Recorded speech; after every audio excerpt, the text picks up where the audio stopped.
Hello students, welcome back to Vandana's tutorial.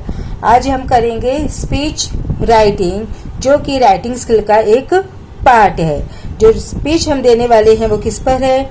Right a speech on the need to educate the girl child, that is Beti Bachao Beti Padhao.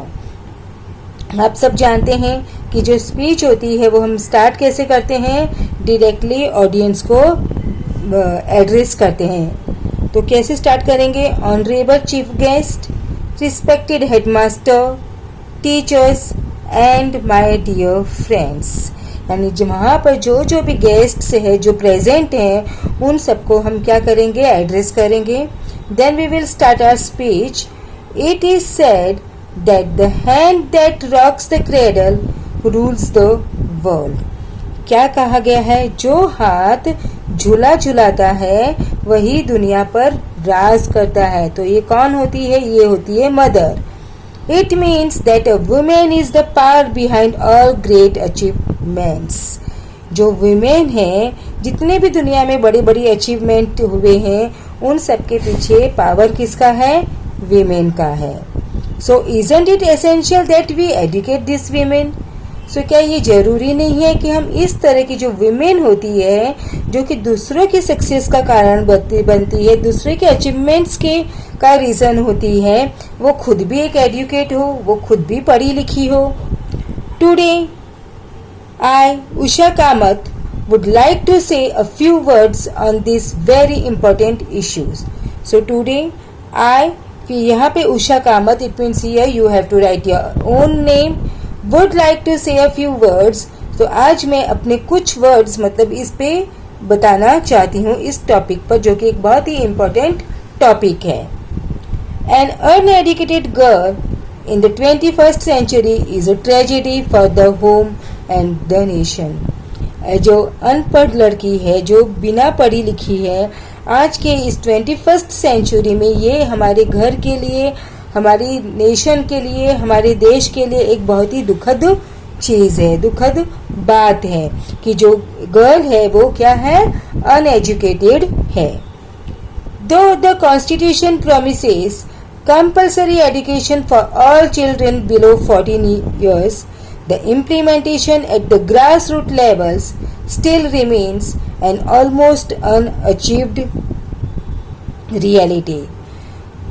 जबकि हमारे जो constitution है, हमारा जो संविधान है देश का, वो प्रॉमिस करता है कि हर एक बच्चे को जो कि 14 इयर्स के बिलो है, 14 इयर्स के नीचे है, उनको कंपलसरी एजुकेशन होना ही चाहिए। बट इसका जो इम्प्लीमेंटेशन है ग्राउंड लेवल पर, वो आज भी क्या है? अनअचीव्ड है। क्योंकि बहुत सारे लोग ऐसे हैं जो कि बिलो 14 इयर्स है, still they do not go to school. Unless parents, especially in rural areas, are penalized for not sending their girls to school, nothing much will happen in this respect. जब तक कि जो parents हैं, जो girls के parents हैं, उन specially कहाँ पर? रूरल्स में, यानी कि विलेजेस में, गांव में, उन पेरेंट्स को पेनल्टी नहीं लगेगी कि वो अपने बच्चों को, अपनी गर्ल चाइल्ड को स्कूल नहीं भेज रहे हैं, तो ये जो प्रॉब्लम है वो सॉल्व नहीं होगी। तो इस रिस्पेक्ट में कुछ भी ज़्यादा होने वाला नहीं है। तो इट मीन्स अगर कोई पेरेंट्स अपनी गर्ल चाइल्ड को स्कूल नहीं भेजता है, तो उस पर क्या लगाना चाहिए? उस पर पेनल्टी लगाना चाहिए। तो जब वो पेनल्टी के डर से अपनी गर्ल चाइल्ड को कहाँ भेजेगा? स्कूल भेजेगा, तो वो एडुकेट हो पाएगी। It is generally felt in villages that a girl has to only look after her home, so has no need to be educated.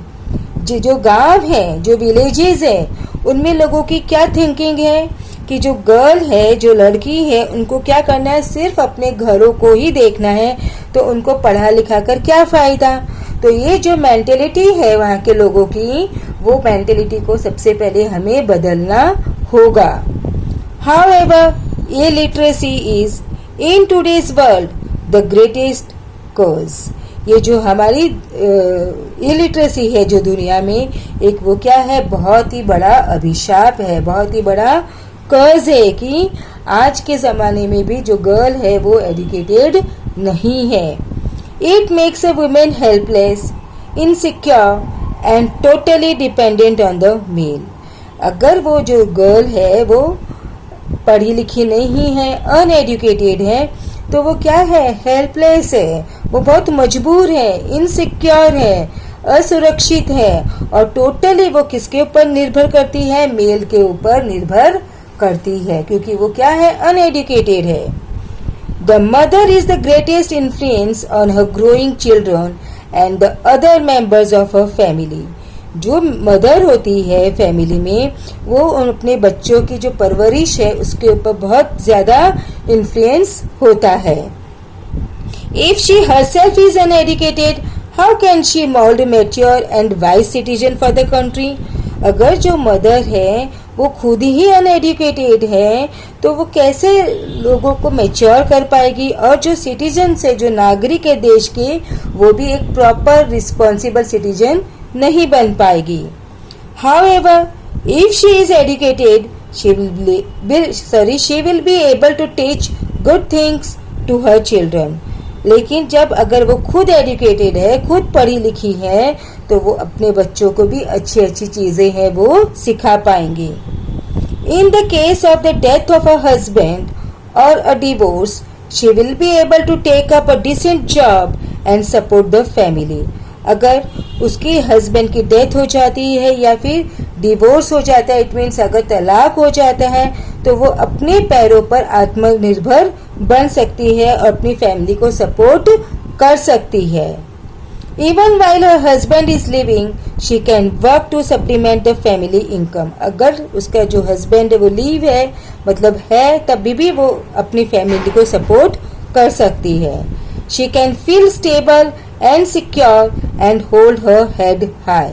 वो क्या होगी, स्टेबल होगी, सिक्योर होगी और उनको भी आत्मनिर्भर बनने का मौका मिलेगा और घर पे उनकी भी एक हाई पोजीशन होगी।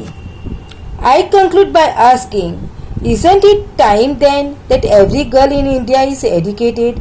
मैं अपने इस स्पीच को कंक्लूड करना चाहती हूँ किससे, एक क्वेश्चन पूछ के, क्या ये अब टाइम नहीं आ गया है कि इंडिया की हर एक जो गर्ल है वो पढ़ी लिखी हो? And every person responsible for hindering the basic education of a girl be penalised.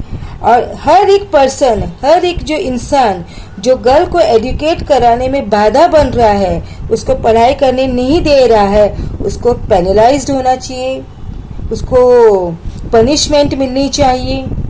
I request you to think deeply on this issue. Thank you. मैं आपसे रिक्वेस्ट करती हूँ कि आप इस बारे में डीपली सोचें। और लास्ट में हम क्या करते हैं बच्चों, salutation, that is thank you. So I hope it's clear speech writing. अब हम करेंगे नेक्स्ट वीडियो में एक और स्पीच राइटिंग। तब तक take care and keep watching Vandana's tutorial. मिलते हैं नेक्स्ट वीडियो में।